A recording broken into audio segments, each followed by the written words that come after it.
This is Paolo from Robomotic, and this is my first successful attempt to send and receive data with Norduino USB adapter, which is just plugged into my computer.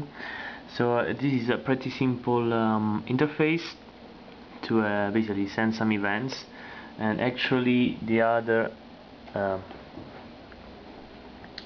Norduino adapter is on the other PC here, and there is another similar application.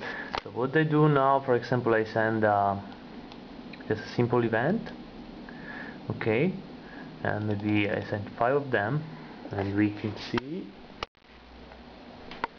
that we are receiving data. Yes, same applies if I send an event from this one, and then I'm going to check the other computer, and yes, data gain. So what can I do with this simple interface?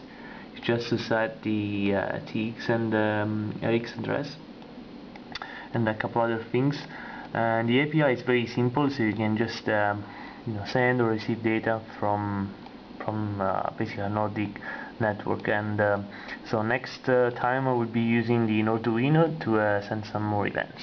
Cheers.